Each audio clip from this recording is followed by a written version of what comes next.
Good morning, good afternoon, good evening, wherever you are and whenever you are watching this.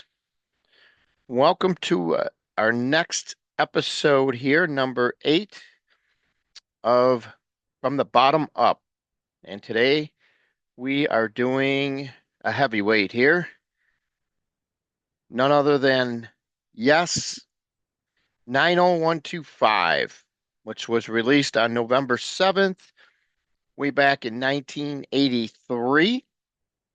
Produced by Trevor Horn and Yes, and it was the 11th studio album for the band at the time. It peaked as high as number 5 and went 3 times platinum, making it their biggest selling album to date. And as most people know, this was a unique situation that was formed after the Drama album. They broke up after that tour, and it ended up being that Chris Squire, Ellen White, and Trevor Rabin ended up forming a new band called Cinema. They began recording with original keyboardist Tony Kaye, who was with them way back in the day.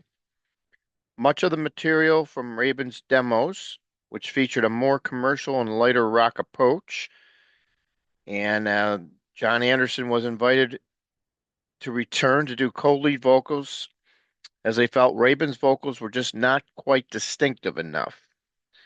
Um, and the name of the album comes from its Atco catalog number. So you've seen some bands did that over the course of time. Dave Davies is another one that comes to mind. Um, so they pulled a Dave Davies here. All right, so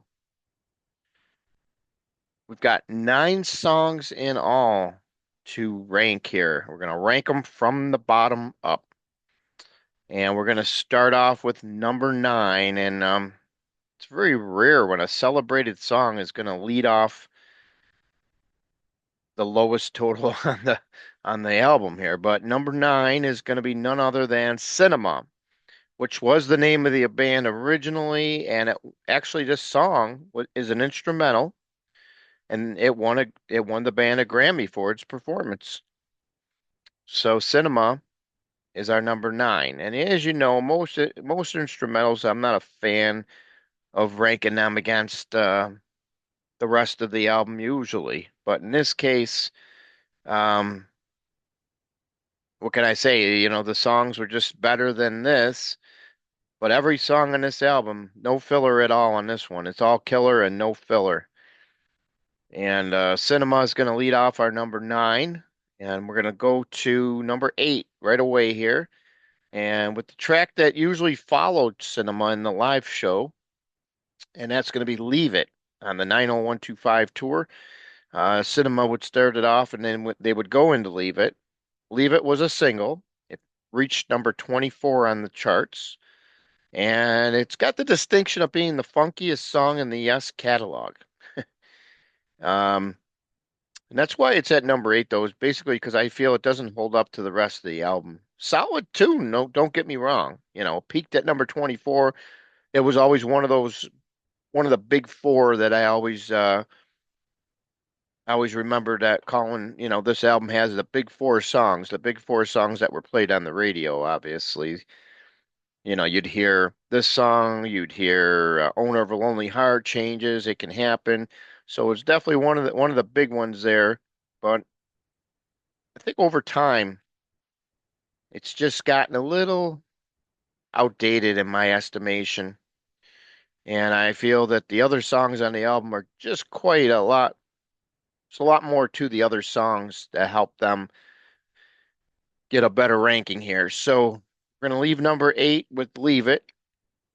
Number 7, I'm going to go with City of Love, which is another great song that has many elements, expertly produced by Horn, and it's an Anderson Rabin collaboration. And this one is definitely, give it a listen. You'll see it's just a great song, And that's where I've got it at number seven.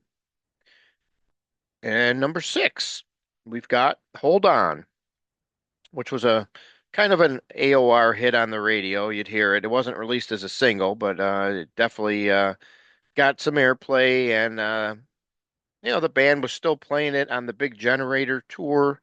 And when Anderson, Rabin, and Wakeman got back together back in 2016, 17, 18 era there, they played it on that tour, which was pretty cool to see. And so Hold On was actually originally titled Moving In. A little history about this one here. The final song was a combination of two songs that Rabin had written, and they both kind of had the same tempo. So that's why it kind of was making sense at the time to do what he did here. So he took the chorus Hold On was retained with his verses from Moving In, and then Anderson with help from Squire on vocals. Just another fabulous song. We got it at number six here. Hold on. And this will take us to the top five. And this song, man, I'll tell you, this is one of those songs that, you just either forgot about or it's just gotten better over the course of time here. But Hearts is number five for us. A fabulous song featuring a great Raven solo and many textures, including that driving keyboard beat. I'll tell you, Hearts is definitely an underrated song in the catalog, and it's definitely a standout track on this album, pretty much like all the other songs are, basically, on this album in particular. So Hearts is number five for us. Number four, we've got Our Song, a song that features Squire's bass line and Anderson's vocal dominate this song. There is a reference that's pretty cool going back to the history of Yes, and the song mentions Toledo, Ohio, and it's a reference back to a show there back in 1977 where the venue they were playing it was so hot that the temperatures hit 126 degrees on the stage. So, song's a little bit of a reference to that time, moment in time there in the Yes history there. But regardless of that, just another phenomenal song, Our Song, another great standout. And we got that one here at number four. All right, and we are going to go to number three. And that is going to be the song that hit the top of the charts. None other than, you got it, Owner of a Lonely Heart.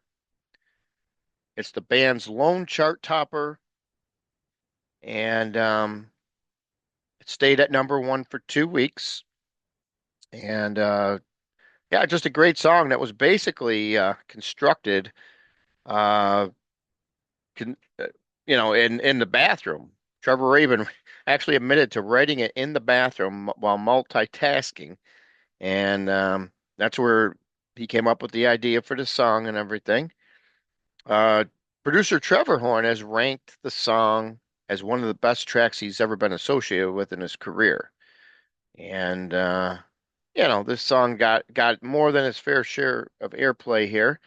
And I think a lot of the people who were Yes fans prior to are not really too keen on this song, although it did hit number one, because it doesn't have a lot of the progressive elements from the old days of the band's catalog. It kind of takes them into a new direction, kind of like what Genesis did, with Duke and Abacab, where they kind of started getting away from the progressive side of things. That's what Yes does on this album to an extent. Obviously, there's a lot of great music on this album, but obviously it's also, kind of commercial and sometimes changing things like that. Well, in this case, it helped these guys with their biggest album to date, like I said, and number one song, something they probably never would have had if they hadn't have gone this route. So, kudos to them for taking the risk. And I don't think they lost too many fans along the way on this one. A lot of people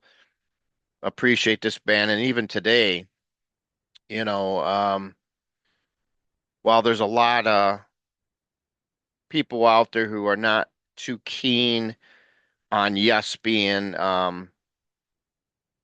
who's in the band nowadays and everything. And it basically because Steve Howe's like the only main guy left anymore. But he's doing a service out there and letting introducing people keeping the band out there playing live. He's introducing them to, those great classic songs of Yes, I mean, how can you go wrong? And then you got John Anderson out there still doing the same, playing these 90-minute plus extravaganza shows and he's even at his age, he still puts on a great performance and hasn't lost a thing. And these are just it's good to see when a band, even though they couldn't all come to an agreement and try to get everybody all together to get on the same page and do some type of a reunion, it's good to see those guys still out there, even if it's separate, still promoting the music and playing the great songs and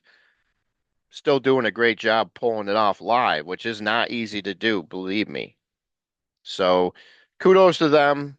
Number three, Owner of a Lonely Heart. Sorry, we went off on a tangent there.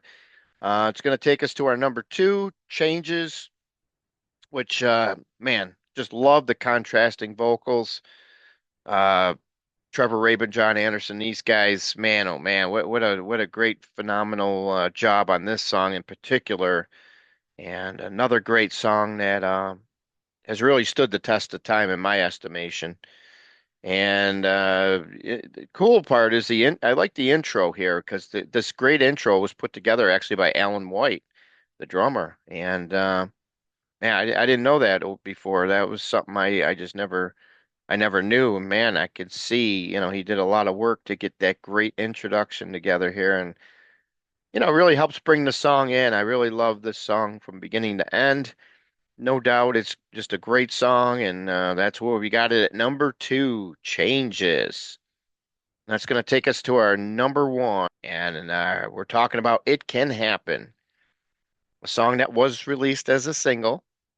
It did hit number 51, and interesting thing, the song was started off by being written on piano by Chris Squire, and then from there, I got some more people to add more to the mix here, and it came out to be this phenomenal song. This is definitely my favorite Yes song. I've loved it since day one, since the first time I ever heard it, and yeah, It Can Happen definitely is just a great song, and that's what we got for number one here. So let's go back real quick, give a quick rundown here in reverse order from the bottom up.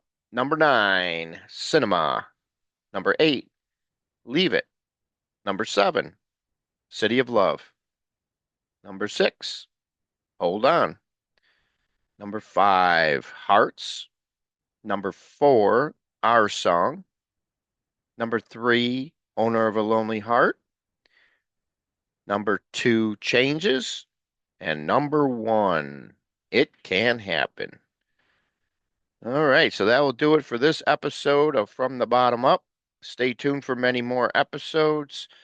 And please, by all means, leave a comment.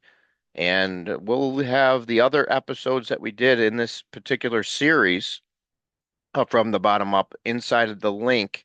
When you click on the info there, it'll have a link to each one. So please check them out. Let us know what you think. See how we did. Would you have put these songs probably in a different order? Obviously, it's a matter of preference to each his own. But I'd love to hear, you know, maybe why you put this song in this spot, as opposed to wherever it ended up. So let us know, and we'll catch you on the flip side.